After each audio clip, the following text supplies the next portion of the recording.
Hi, my name is Mercy. Welcome back to the channel. I received a message from somebody recently, and it was one of those messages that I read it, and the Mercy of a few years ago would have responded, but this Mercy just is not going to respond. And I thought maybe make a video because there might be somebody who's making a similar mistake, and then it might help somebody out there. So the message came from somebody I have never met. Introduced herself. Did she even introduce herself? I don't know. I don't remember. But she wrote that she got my number from, then she said somebody's name, and she only said the first name. So she didn't even say like two different names. Like she didn't say, I got your number from Mercy Atieno. No, she just said, I got your number from Mercy. Well, I don't remember who it was that gave her my number, but she gave the first name and then said, I have been in Geneva for some number of years and I am looking for a job. Let me know if you hear of anything.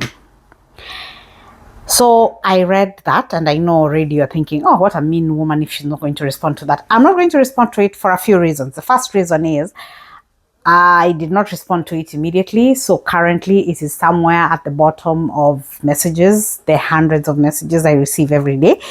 And because it was not saved and I don't remember the person's name, and I am not really going to go through scrolling through all the messages. And I don't know a shorter way of looking for it. So that's the first reason.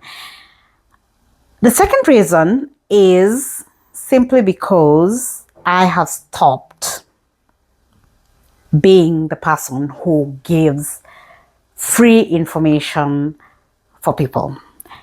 I have started being the person who is telling people, go out there, network correctly, and do things the right way for you to be able to get the right connections, for you to be able to settle properly, for you to be able to do things that are more long lasting.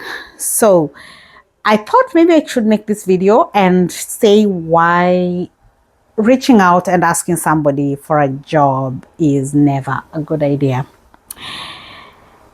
Oh, and the third reason is I don't have a job for her. So what am I sending a message to tell her? Because that's all she wanted. She did not want to meet me. She did not want to get to know me. She did not care whether I get to know her or not. All she wanted was a job. So I don't have a job to give her. So that's it.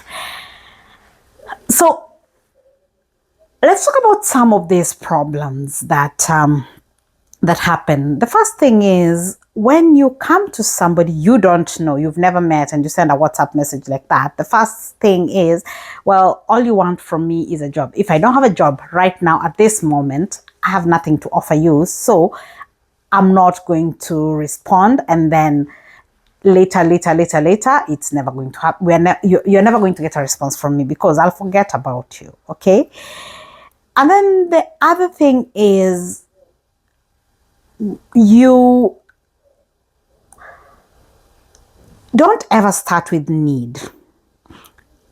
I am not, it makes somebody feel like you are using them. I don't like the fact that you're coming to me only because you want something. You don't want to know me. And I think that's the thing. Everybody wants friends. It doesn't matter how long somebody has been somewhere. It doesn't matter who somebody is. You are out here looking for, everybody's looking for something. And if you're not even willing to meet somebody and say hi to them, all you want is for them to give you whatever it is, you are missing out on quite a lot. So let me explain something about my networking journey. When I started in Geneva, and I've had an interview about this, when I started looking for a job, I was looking for a job, and I really, really looked. And everybody who I could tell I'm looking for a job, I told. And networking, especially when you're looking for a job, is not an easy thing because, one, it's expensive. You have to keep going to places. You're not going to go to somewhere and not eat or drink. Most networking events, you at least have to pay a cover charge or an entry fee or something like that. There are free networking events, but the reality is those free ones, everybody who doesn't have money is going for them. And then you end up in an event where everybody is a job seeker and there is nobody who is, so everybody's looking for the same thing. And most of the time, you're not really going to get something out of that kind of network. They are good to go for, just especially if you are new to networking and you're just trying to familiarize yourself with them, and also just to fill up the space. Because when you're looking for a job, you need to be everywhere. You never know. Somebody somewhere there you might click with somebody and they hear of something that is not good enough for them or it's too much for them, and then they let you know. So that is also a good way to look at different forms of networking. So back to my story, I started networking and I was really going out there, out of my comfort zone. Many people think that I'm a natural networker because I'm extroverted and everything. However, I also have places which are not my comfort zone. And I had to get over this. I had to actually actively start looking for events that I could go to. And sometimes I even used to offer to, reach out to the organizer and say, listen, I would love to join your event, but I can't afford it. Is there something I can do in exchange for coming for your events and things like that? That's actually how Networking in Heels was born, because I started organizing my own. And they started as lunches, then they moved to dinners. And slowly by slowly, I started learning how to network, and I started learning the things that turn people off. And one of the things that I was told very earlier on in the beginning was to stop introducing myself as a job seeker.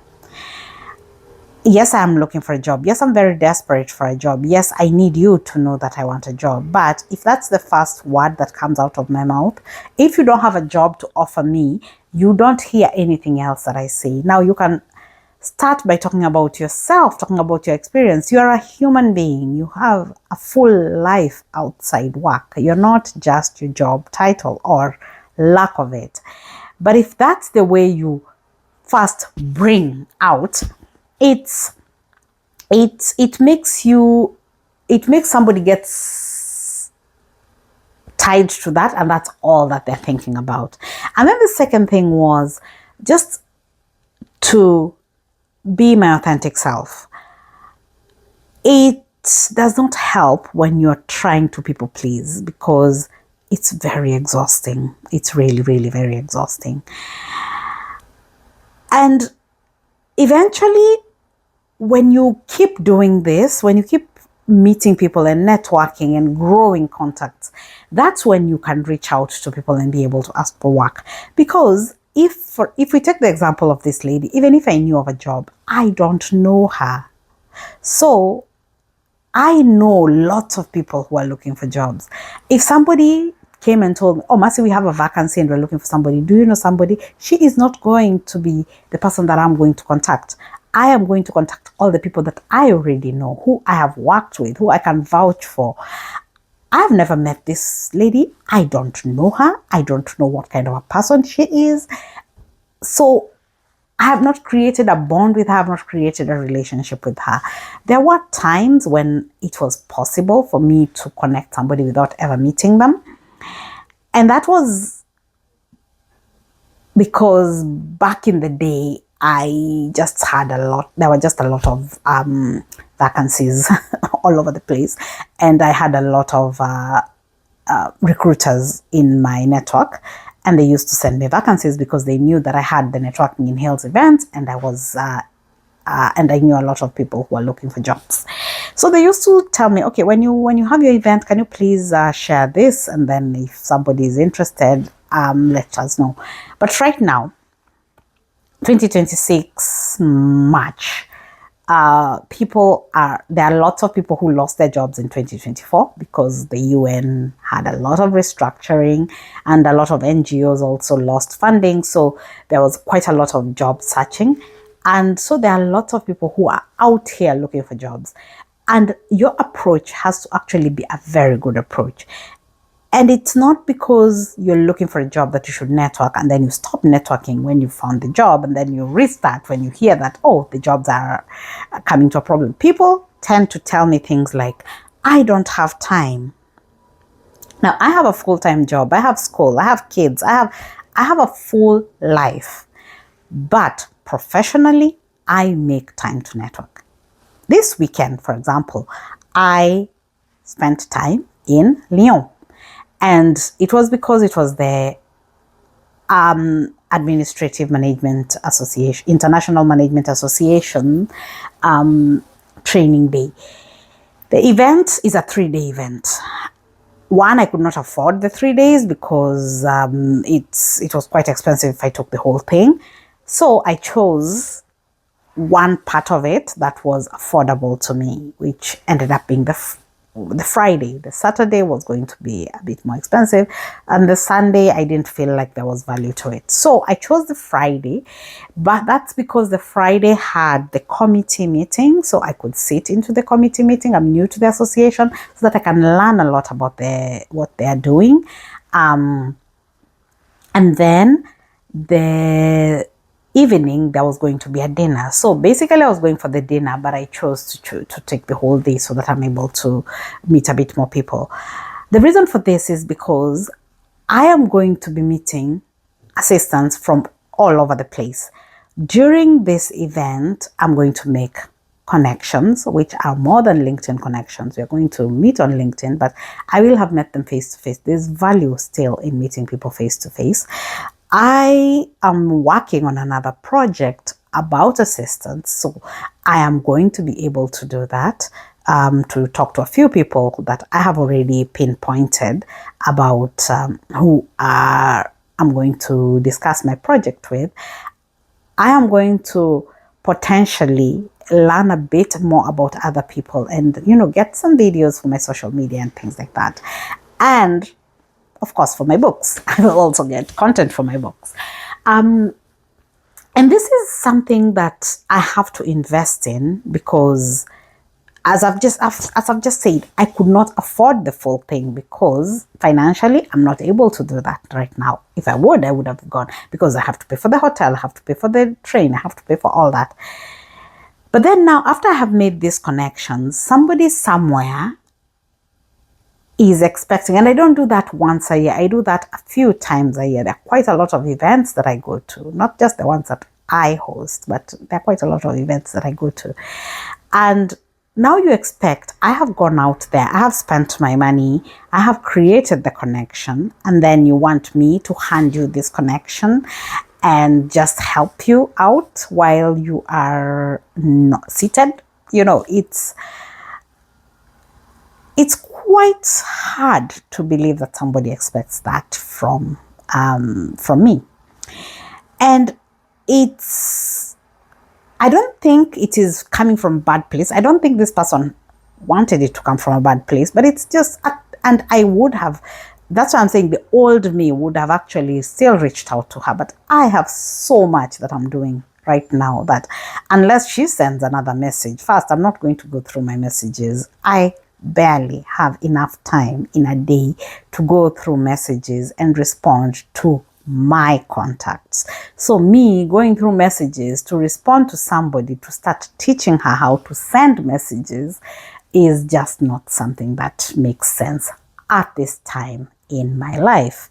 So I wanted to do this video just so that we can have this conversation, maybe start this conversation. And if you have time and if you feel like I am not understanding something, feel free to leave a comment and ask me, and then we can have this discussion later.